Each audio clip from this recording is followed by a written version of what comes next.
أعوذ بالله من الشيطان الرجيم بسم الله الرحمن الرحيم إنما تنذر الذين يخشون ربهم بالغيب وأقاموا الصلاة ومن تزكى فإنما يتزكى لنفسه وإلى الله المصير۔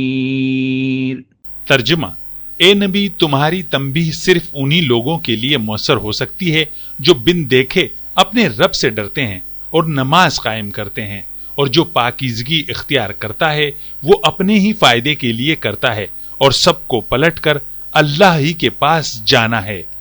مولانا مودودی رحمہ اللہ نے فرمایا، یہاں اللہ تعالی نبی کریم صلی اللہ علیہ وسلم کو ایک حقیقت سمجھا رہے ہیں کہ ہدایت کا فائدہ صرف انہی لوگوں کو ہوتا ہے جن کے دلوں میں اللہ کا خوف موجود ہو، خواہ وہ اللہ کو آنکھوں سے نہ دیکھ سکیں لیکن اس کی قدرت اور اس کے احکام کو مانتے ہوں۔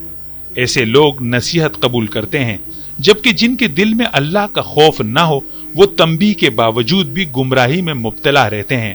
نماز کا ذکر اس لیے کیا گیا کیونکہ یہ ایمان کی علامت ہے اور انسان کے دل میں اللہ کے خوف کو مستحکم کرتی ہے۔ جو شخص نماز قائم کرتا ہے وہ اللہ کے ساتھ اپنے تعلق کو مضبوط کرتا ہے اور نیکی کی راہ پر گامزن ہوتا ہے۔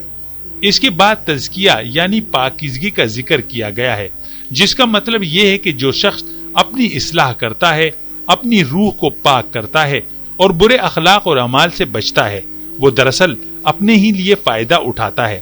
اللہ کو اس کے تزکیے کی ضرورت نہیں، بلکہ یہ خود اس کے حق میں بہتر ہے۔ آخر میں بتایا گیا کہ سب کو بہرحال اللہ کی طرف لوٹ کر جانا ہے، جہاں ہر ایک کو اپنے اعمال کا حساب دینا ہوگا۔ اس لیے جو بھی نیکی کرے گا وہ اپنے ہی لیے کرے گا اور جو برائی کرے گا اس کا نقصان بھی اسی کو ہوگا۔